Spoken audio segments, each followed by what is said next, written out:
जय जगन्नाथ। संस्कृत कक्षा प्रति भवतः सुस्वागतम। कौन कहले एबे मु कि संस्कृत कक्षा प्रति आपण माननकु सुस्वागतम। अच्छा पिला माने मते कुह तुमे माने निज चतुर्पार्श्व रे कौन देखुच, कौन कौन देखुच कुह। तुमे माने नदी देखुच, पोखरी देखुच, जंगल, पर्वत, झरणा ए सब देखुच कि? तो यही सब को आमे कौन कहिबा? यही सब को आमे परिवेश बोली कहिबा। आमे निजर चतुर्पार्श्व रे जहाँ जहाँ देखु ताकू आमे परिवेश बोली कहिबा। नदी, झरणा, पर्वत, बण, जंगल जहाँ भी किछि देखुचे परिवेश कहा को कुहा जाए? तो मैंने जान परिवेश कहा को कुहा जाए? चतुर्पार्श्व रे आमे जहाँ भी देखुचे से सब को परिवेश बोली कुहा जाए। तो आमे आज से परिवेश वा पर्यावरण को आधार करी एक नूतन विषय पढ़िबा। विषयटीर नाम हेउछि भौतिकम पर्यावरणम। तेज चलतु विलंब न करी आरंभ करवा नूतन विषयटी को। विषयटीर नाम कौन? भौतिकम पर्यावरणम।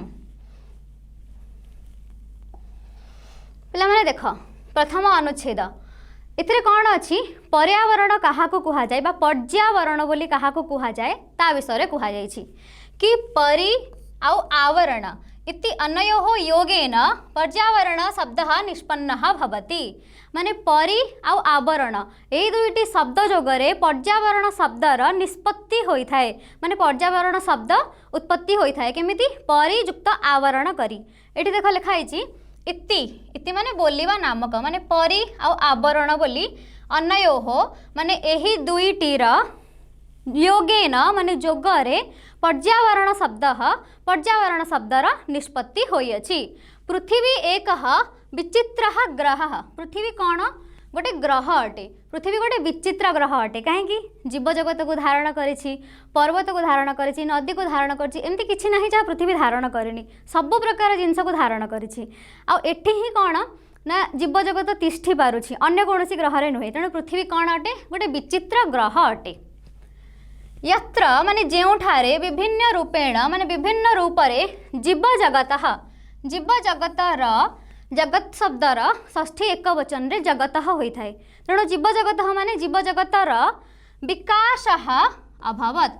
जेउठारे कौन होइथाय? जीव जगतर विकास होइथाय। अभवत माने होइथाय। पृथ्वीं परितः। अच्छा पिला माने कि कहि परिबो पृथ्वीं बोली एठी द्वितीय काहेकि होई अछि? सकारण विभक्ति पचारुछि। पृथ्वी तळे अंडरलाइन कर देबी कह कि परितः पृथ्वीं परितः एठी काहेकि हेछि? माने पृथ्वीं रे द्वितीय मेनली काहेकि हेछि कहि परिबो कि? तुम मैंने जदि कारक विभक्तिर वीडियो देखिथिबो ताल तुमे जानिथिबो कि परितः जोगे द्वितीय विभक्ति होइथाय। उपपद विभक्तिर पढ़ाई कि परितः, सर्वतः, अभितः यही सब शब्द जोगरे द्वितीय विभक्ति होइथाय। तेणु एठारे पृथ्वीं बोली द्वितीय विभक्ति एक वचन रूप होइछि परितः जोगे द्वितीय। ठीक अछि। यत् नैसर्गिकम आवरणम अस्ति। पृथ्वीं परितः माने चारि पाखरे, चारिआडे पृथ्वी चारि पाखरे यत् माने जेउ नैसर्गिकम माने प्राकृतिक आवरणम अस्ति। नैसर्गिक माने कौन पिला? माने जन्मगत बा प्राकृतिक जहाँ पूर्व ही अच्छी माने स्टार्टिंग ही अच्छी। तो यत् नैसर्गिकम आवरणम अस्ति, जो नैसर्गिक आवरण अच्छी तत् पर्यावरणम उच्यते। ताहा कौन कुहा जाए? ताहाकू पर्यावरण बोली कुहा जाई थाए। उच्यते माने कुहा जाई थाए। अच्छा यदि पचरा जीव कि किम पर्यावरणम इति उच्यते, काहाकू पर्यावरण बोली कहिबा ना? पृथ्वीं परितः यत् नैसर्गिकम आवरणम अस्ति तत् पर्यावरणम इति उच्यते। माने पृथ्वीर चतुर्पार्श्वरे जेउ नैसर्गिक आवरण अछि ताहाकू आमे पर्यावरण बोली कहिबा। संप्रति शब्दर अर्थ हेउछि वर्तमान। लिखि दियो। संप्रति माने कौन? वर्तमान।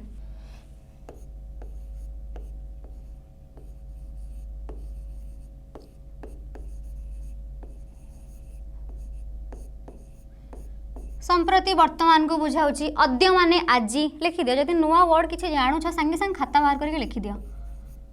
अद्य माने आजी। सेमती गोटे अच्छी अधुना। अधुना माने भी आजी बा वर्तमान। अधुना माने वर्तमान को बुझाऊँ। सेमती इदानीम अच्छी। इदानीम माने मध्य वर्तमान। अच्छा कहला पिला माने तुम मैंने क्लास को आस मैंने खाली कौन चैप्टर बुझे छाड़देवी किसी नूतन जिनस तो शिखेबी ना 4टा नुआ शब्द शिखिगल इदानीम अधुना ये सब जान। तो संप्रति माने वर्तमान परिवेश इति शब्द पर्यावरण से पर्यायवाचक। तो कौन परिवेश नामक शब्दटी पर्यावरणर पर्यायवाचक अटे। पर्यायवाचक पिला माने कौन जमती पृथ्वी पृथ्वीर अन्य ना कौन मही धरा मर्त्यपुर बोले आम पृथ्वी को कही था। तो यही सब हूँ तार पर्यायवाची माने अलग ना को आम पर्यायवाची बोली कही था। तो परिवेशर पर्यायवाची कौन अटे पर्यावरण बा पर्यावरण। बेष्टने परिवेशः स्याद् भानोः सविध मंडले। भानोः माने सूर्यंकर भानु शब्दर षष्ठी एक वचन रे भानोः होता है। तो भानोः माने सूर्यंकर सविध मंडले माने निकटवर्ती क्षेत्र रे माने निकटवर्ती मंडल रे सविध माने निकटवर्ती। बेष्टने परिवेशः स्यात् बेष्टने माने कौन माने ताकू चतुर्दिगरु घेरिकी रही माने चारिपटे तार रही। तो सूर्यंकर निकटवर्ती क्षेत्रर बलय हेउछि परिवेश। परिवेशः स्यात् माने परिवेश अटे कौन बेष्टने माने चतुर्पार्श्व तार रही कहार ना भानोः माने सूर्यंकर सविध मंडले माने निकटवर्ती मंडल रे। तो सूर्यंकर निकटवर्ती मंडलर निकटवर्ती मंडल चारि पाखरे किए रही अछि परिवेश रही अछि। अमर कोशे परिवेश इति शब्द उपलब्ध। केउठारे परिवेश शब्द उपलब्ध हेउछि कुत्र परिवेश इति शब्द उपलब्ध माने केउठारे परिवेश नामक शब्दटी उपलब्ध होइथाए अमर कोशरे। परिवेशस्तु परिवेशः जुक्त तु परिवेशस्तु आ पूर्वरु आ कोठी संधि आसी नाही एठी ही अछि लिखि दियो परिवेशः जुक्त तु।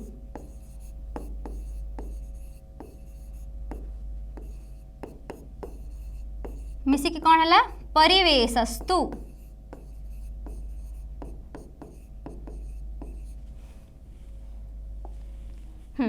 परिवेशस्तु परिधि उपसूर्यक मंडले। परिधि पिला माने कौन जहाँ चारि पाखरे थाए ताको आमे कहवा ना परिधि। तो परिवेश कौन सूर्यमंडलर परिधि स्वरूप अटे। परितः विश्यते अनेन इति परिवेश। वर्तमान से परिवेशर गोटे परिभाषा कहउछंती माने परिवेश आमे काहाकू कहिबा जमती से कहिले कि पर्यावरण काहाकू कहिबा कि पर्यावरण शब्दटी परियुक्त आवरण रु आसी अछि। पृथ्वी चतुर्पार्श्व रे जो नैसर्गिक आवरणटी अछि ताको पर्यावरण कहिबा। ठीक सेमती परिवेश काहाकू कहिबा ना परिवेश शब्द अमर कोश रे उपलब्ध होई थाए। अच्छा पिला माने मन रे क्वेश्चन आस्तु अमर कोश कौन गोटे ग्रंथ अटे बा तुम्हें ताकू डिक्शनरी बोली कहि परिबो। सेथिरे कोन थाए प्रत्येकटी शब्दर व्याख्या थाए कि स्वर्गर अन्य अन्य नाम कौन हो कौन हो पार सेमती परिवेशर अन्य नाम कौन हो पार बा परिवेश विषय से किसी दि जाइए। तो मेनली डिक्शनरी कहि परिबो बा गोटे अमरकोश कहले तुम गोटे ग्रंथ बोली मन रखि था। अमरकोश कौन गोटे ग्रंथ अटे।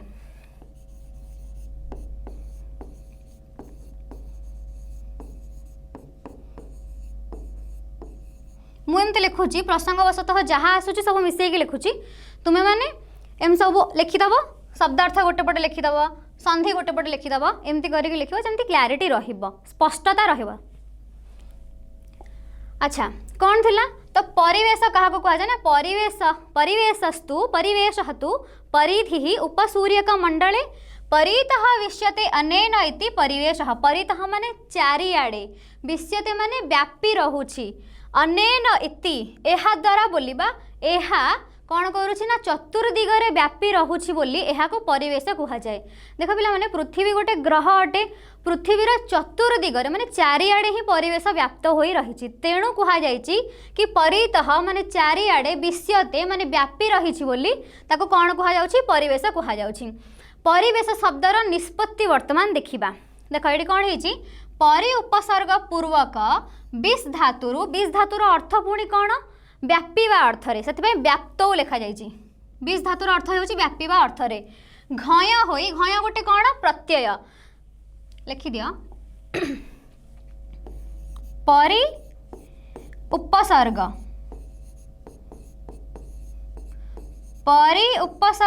पूर्वक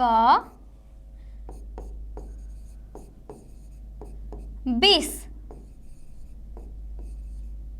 व्याप्त ठीक अच्छे विष धातु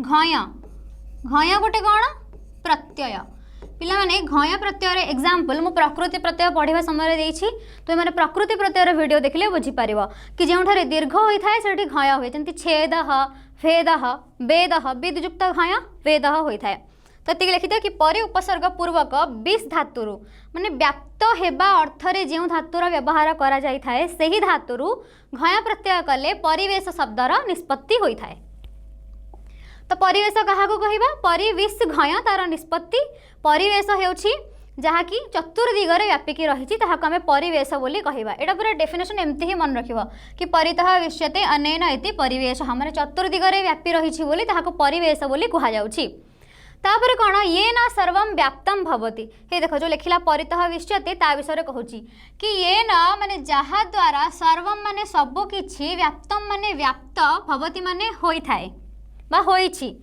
सह परिवेश जदि क्वेश्चन आसीबो कि परिवेश काहाको कहा जाए ताल तुमे माने कौन करिवो एठो स्टार्ट करिवो कि वर्तमान परिवेश शब्द कौन ना पर्यावरणर पर्यायवाचक अटे वेष्टनी परिवेश स्यात् भानो सविध मंडले अमर कोशे परिवेश इति शब्द उपलब्ध माने एई सब अर्थ जहाँ मु ओडिया रे कहली ए सबुर ताको परिवेश काहाको कहा जाए बोली सेठी तुमे लिखि पारिबो एतिकी पर्यंत तापर जगत परितः आवरणम पर्यावरणम जगत परितः माने जगतर चारि पाखरे आवरणम जो आवरण रही ताको आमे कौन कहवा पर्यावरण बोली कहवा देख तुम पर्यावरण और परिवेश को नहीं कन्फ्यूज हेब नहीं माने संदेह रखिबनी मनरे पर्यावरण परिवेश पर्यायवाची अटे माने दीटा एका ही बस अलगा ना परिवेश आ पर्यावरण भाविनियो कि जनकर दुईटी ना गोटे होची परिवेश गोटे होची पर्यावरण से डेफिनेशन भी अलग अलग देछि माने परिभाषा डेफिनेशन माने परिभाषा भी से अलग अलग देछि किंतु गोटे ही जगत परितः देखो ना एडी कहले कि परितः विश्वते माने चतुर्दिगरे व्यापी रही पुणी ये से जिन कहूँ कि जगत परितः माने जगत चारि पाखरे जो आवरण रही आम कौन कहवा पर्यावरण बोली कहवा अच्छा कहल देखी पर्यावरण में प्रकृति प्रत्यय कौन हेब कहीपर परि आवरण मिसिकी तो पर्यावरण एठी जेतु नम णम शुभा जाउछि एठी ल्यूट प्रत्यय हेब प्रत्यय क्लास रे भल भाबरे बुझी पारियो सृष्टि प्रक्रियायां पंच महाभूतानि परस्परम संश्लिष्ठानि सृष्टि प्रक्रिया रे पंच महाभूत परस्पर संश्लिष्ट बा संलग्न अटंती पांचटी महाभूत रही भूत कहले घोष्ठ माने भूत बोली भाबनी ये पंच महाभूत कौन पांचटी तत्व को बुझाऊँगी तेणु तांको पंच महाभूत बोली कह जाउछि लिखि दिया पांचटी महाभूत कौन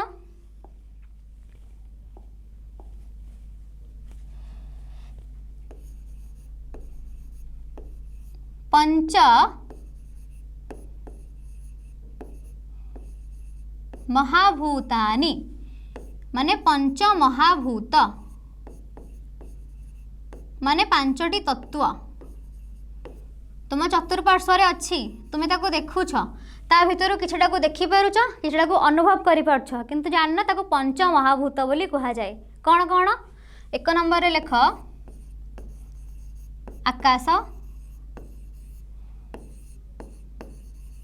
दुई नंबर वायु तीन नंबर अग्नि चार नंबर जल पांच नंबर पृथ्वी देख पृथ्वी को तुम्हें केमिति जानूछ पांचटी महाभूत अच्छी पृथ्वी को केमिति जानूछ गंधरू मैं जितेबाला सांगे सांग वर्षा होइथिबो सेतेबाला पृथ्वीर बा भूमिर बा माटीर गोटे स्मेल आसे कि नहीं गोटे गंध आसे कि नहीं जहाँ को आम घ्राणेन्द्रिय द्वारा माने नाक द्वारा कौन कर अनुभव करि थाउ तो पृथ्वी को आम गंध द्वारा जानी थाउ जल जल तो तुम्हें प्रतिदिन कार्य ही तुम्हें मैंने कौन कर व्यवहार करुछ तापर अग्नि अग्नि को आम प्रत्यक्ष भाव में देखुचे यज्ञ अग्नि माने होम करते रोषे घर अग्नि देखुचे गैस लगेला बेले पूजा कला बेले देखुचे दीप लगेला बेले तो अग्नि को भी आम प्रत्यक्ष भाव में देखुचे वायु वायु को आम प्रत्यक्ष भाव में देखिपारानी किंतु स्पर्शेन्द्रिय द्वारा स्पर्शेन्द्रिय कौन चर्म माने जितेबाला पवन बहुची से देह को शीतल लगुच ना नहीं, उष्ण पवन बहिले पुणी गरम लगुच ना नहीं। तो वायुटी जितेबाला बहुची आम जापे अनुभव करें।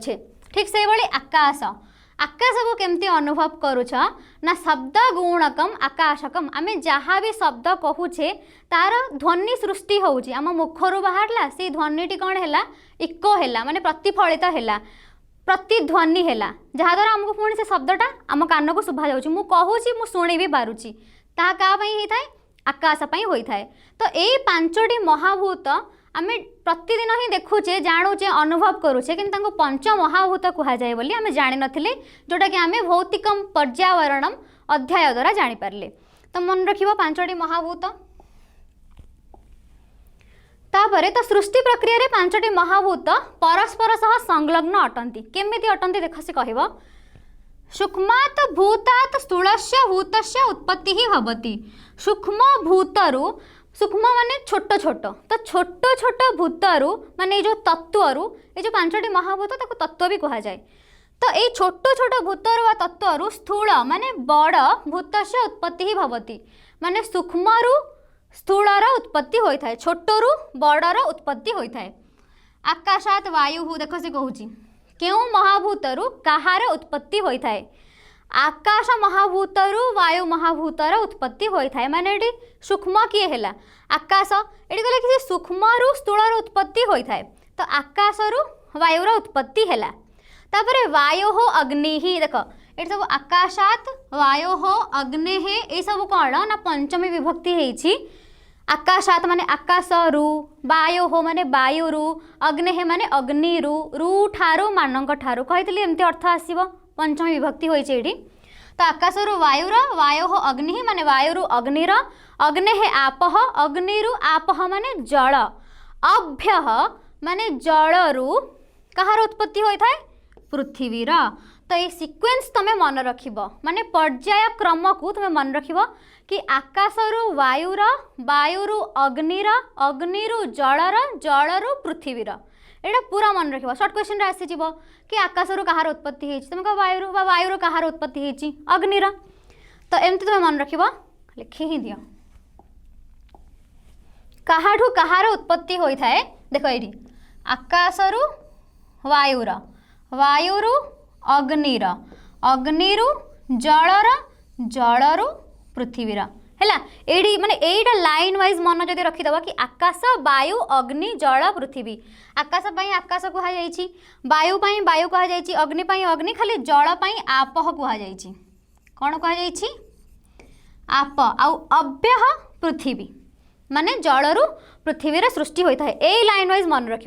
सब जिन को पिला माने क्रम अनुसार मन रखिले तार लाभ अलग। बर्तमान पचारदेव आकाशर कौन उत्पत्ति होती, तुम्हें मन रखि मुखस्थ कर ठीक टाइम भूली जाव। कि तुम जब एमती पर्याय क्रम रूप में मन रख कि आकाश पर वायु थिला माने आकाशरु वायुर उत्पत्ति, वायु पर अग्नि थिला माने वायुरु अग्निर उत्पत्ति, एमती तुम कौन हम इजिली मन रही।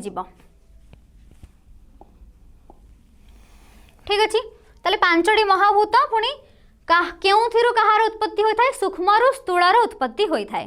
काहाडू कहार उत्पत्ति होता है आम देखिले। एवं भौतिक सृष्टि क्रम, यही भाव में भौतिक सृष्टि क्रम आमर रही अछि कि यही महाभूतर यही महाभूतर उत्पत्ति होई अछि।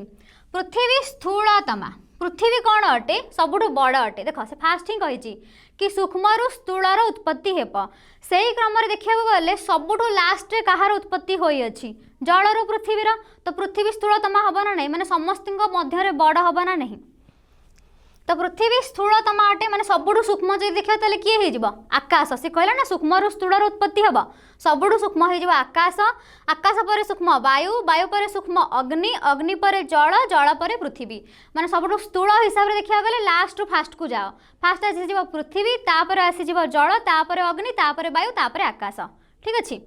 तो पृथ्वी हूँ स्थूलतमा यत्र अन्यानि, जेउठारे अन्यानि माने अन्य, भूतानि माने से जो महाभूत गुड़िक रहिले अन्य चारिटी महाभूत संश्लिष्ठानि सन्ति।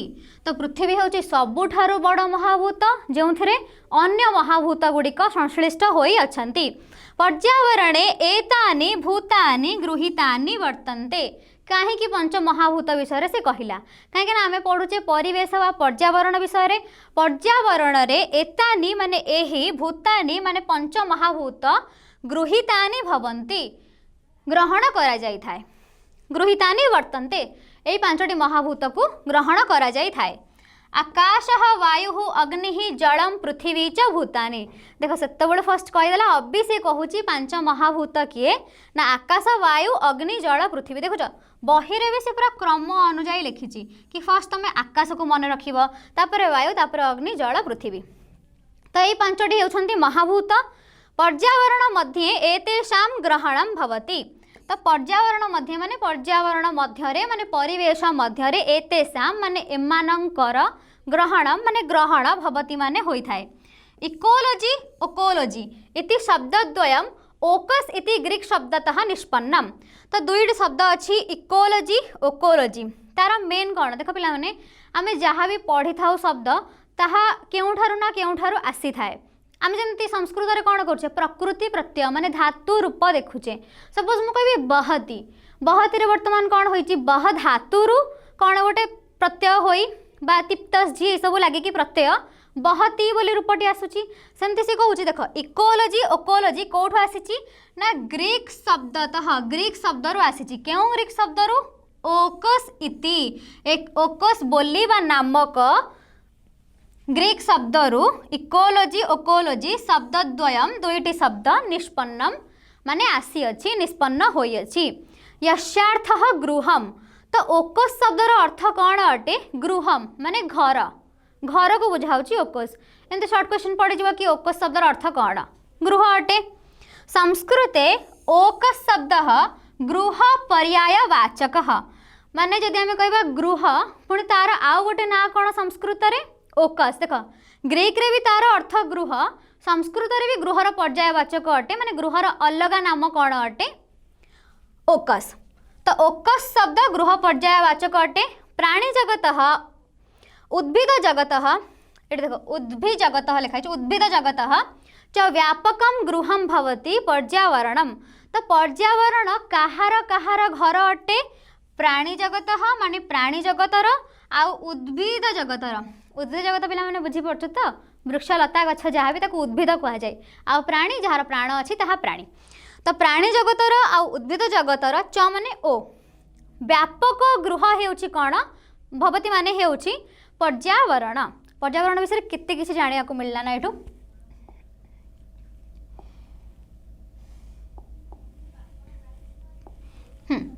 द्वितीय अनुच्छेद कौन कहूँ भौतिक जैविक भेदेन देख जहाँ भी संधि विच्छेद छाड़ी किसी भी टेंशन नबनी ताप जहाँ आखि आगे पढ़ुची मुझे कहीदे जहाँ मुझे सपोज छाड़ी दूँ पैसेज रे तुमने पचारदेव मुझे कहीदेवी पर अथवा क्वेश्चन आंसर बेले करदेवा ताकू नहीं कि वरीड हेनी बर्तमान विषयटी को भल भाव में बुझ कौन कहूँ भौतिक जैविक भेदेन पर्यावरण द्विविधम आपको लेख पिला माने कहीं लेख कौच देख तापर सी पुणी तार भेद प्रभेद कहीदेव लिखिले गोटे क्लारीटी आसीज मन रही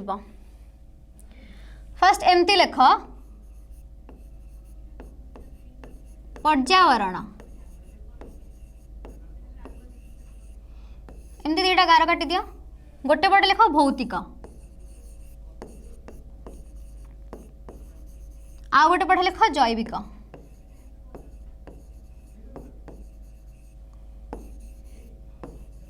से कहूँ पर्यावरण भितर दुईटी जिनस आसूची भौतिक आ जैविक ठीक अच्छे तो भौतिक जैविक भेदरे पर्यावरण दुई प्रकार भौतिक और जैविक आम लिखिले भौतिक पर्यावरणे पंचभूतानां ग्रहणं भवति तो भौतिक भितर कौन जाउची पंच महाभूत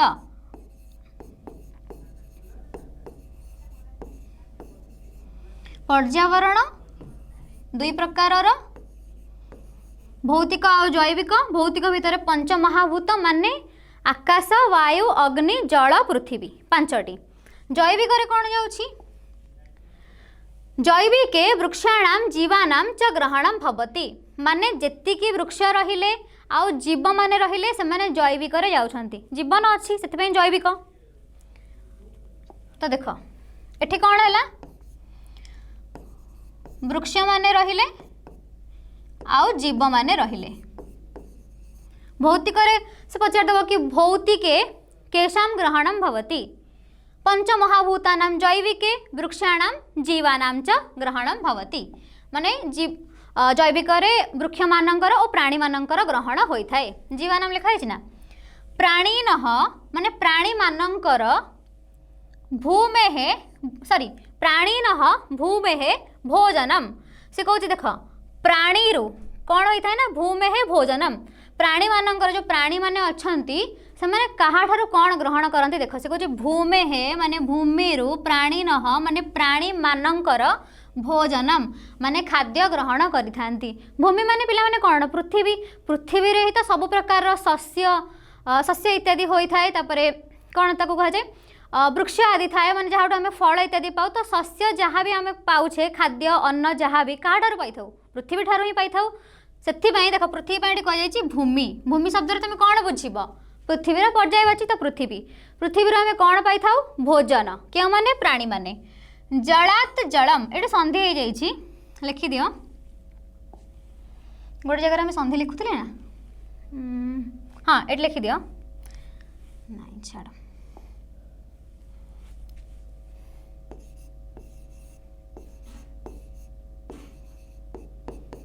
जलात युक्त जलम मिसिकी कौन हो जलात जलम एमती माने जलरु जल भूमिरु आमे कौन पाइले भोजन जलरु पाइले जल वायुमंडलात् प्राणवायु वायुमंडल आम पाइलु प्राणवायु च गृहीत्वा जीवन्ति माने जो माने जीवन धारण करिसंती तांको पे तीनोटी जिनस से लिखिदेला कि जल खाद्य आउ प्राणवायु मेन तीनोटी से लिखिदेला कि आमे भूमि प्राणी माने भूमिरु बा पृथ्वीरु कौन पाउछंती भोजन बा खाद्य सेमते आमे जल पाउछे जलरु पुणी वायुमंडलरु आमे प्राणवायु पाउछे आ ताकू गृहीत्वा माने ग्रहण करी गृहीत्व रे कहले पिला माने केउ प्रत्यय अछि लास्ट यदि वा सुभा जाउथवा तले त्वा प्रत्यय थिबो तो गृह युक्त त्वा गृहीत्वा माने ग्रहण करी जीवंती माने बंची थांती भौतिक पर्यावरण से सुरक्षया जीवजगत सुरक्षितम भवति भौतिक पर्यावरण सुरक्षया सुरक्षा द्वारा जमती लतया माने लता द्वारा बा लता रे होता है तृतीय एक वचन रे ठीक सेमती सुरक्षा द्वारा जीवजगत सुरक्षितम भवति जीवजगत सुरक्षित होता है कहार सुरक्षा द्वारा भौतिक पर्यावरण से सुरक्षया भौतिक पर्यावरण सुरक्षा द्वारा इटा लिखिदेल जलायुक्त जलम जलाजलम गृहयुक्तत्वा गृहीत्वा तापर जी आग को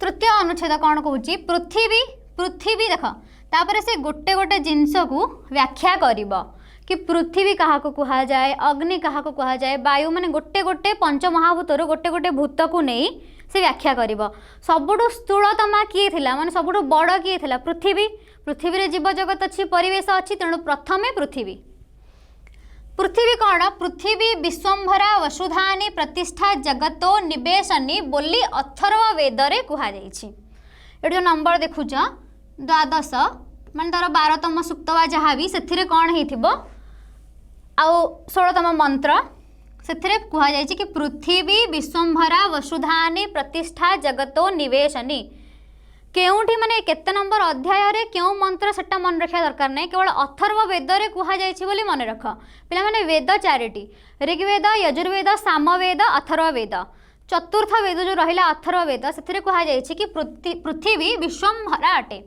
विश्वंभरती इति माने संपूर्ण विश्वर भरण पोषण किए करिथाए वसुधा पृथ्वी तो तेणु कौन कहुई ना जगतो निवेशनी से कौन करे ना संपूर्ण जीव जगतर भरण पोषणर दायित्व पृथ्वी उपर ही थाए तेणु पृथ्वी को विश्वंभरा बोली कहुई कौटी कहुई अथर्व वेद रे पृथ्वी अस्माकं माता क्वेश्चन आसीबा का अस्माकं माता इति उच्यते पृथ्वी पृथ्वी आम्भमानंकर माता अटे पृथ्वी अस्माकं माता पृथ्वी जीवजगत वृक्षजगत रत्नानि खनिज द्रव्याणि च धारयति पृथ्वी कौन कौन धारयति माने धारण करिथाए कौन कौन जीवजगत को वृक्ष जगत माने संपूर्ण वृक्ष को संसार में जेतिकी वृक्ष अछंती रत्नानी माने रत्नागुड़ी को खनिज द्रव्याणी माने खनिज द्रव्य को धारण करिथाए कि पृथ्वी पृथिव्याः माने पृथ्वीर संरक्षणेन संरक्षण द्वारा सर्वे सुरक्षिताः भविष्यन्ति पृथ्वीर संरक्षण द्वारा समस्ते सुरक्षित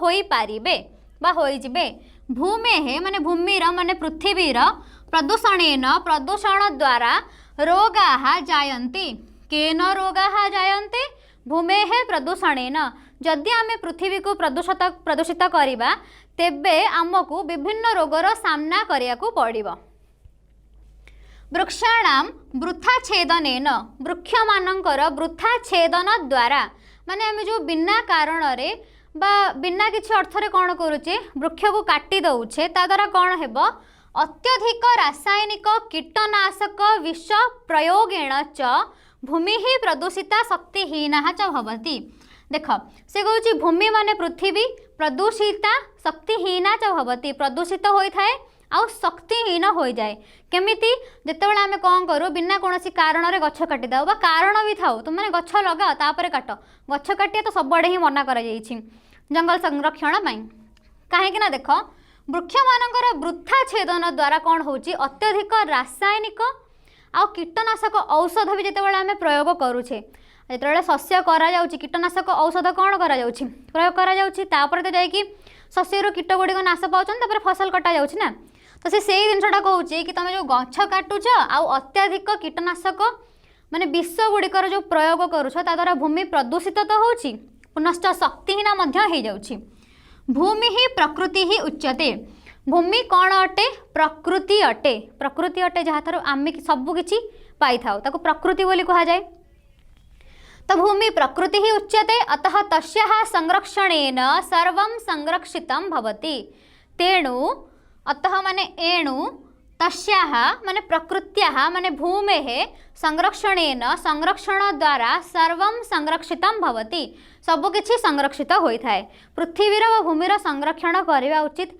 बिना कारण रे बा कारण थाई मध्य आम कौन करिया उचित गछ लगेवा उचित बिना कारण रे गछ काटिबा उचित नुहे आउ कौन आम कम करवा ना जो कीटनाशक औषधर प्रयोग करुछे ताकू बा रासायनिक औषधर प्रयोग करुछे ताकू कम करिया को पड़िबो एहा द्वारा ही भूमि कौन हो जाउछि शक्तिहीन हो जाउछि तेणु से सब बंद करवा नहले आम पृथ्वीर संरक्षण करि परिबा नाही जदि क्वेश्चन आसवा कि पृथ्वी विषय पृथ्वी कौन ना पृथ्वी आम मानकर माँ अटे ताको विश्वम्भरा बोली अथर्ववेद कहुई एमती लंग क्वेश्चन आसले आम से आंसर करवा चतुर्थ अनुच्छेद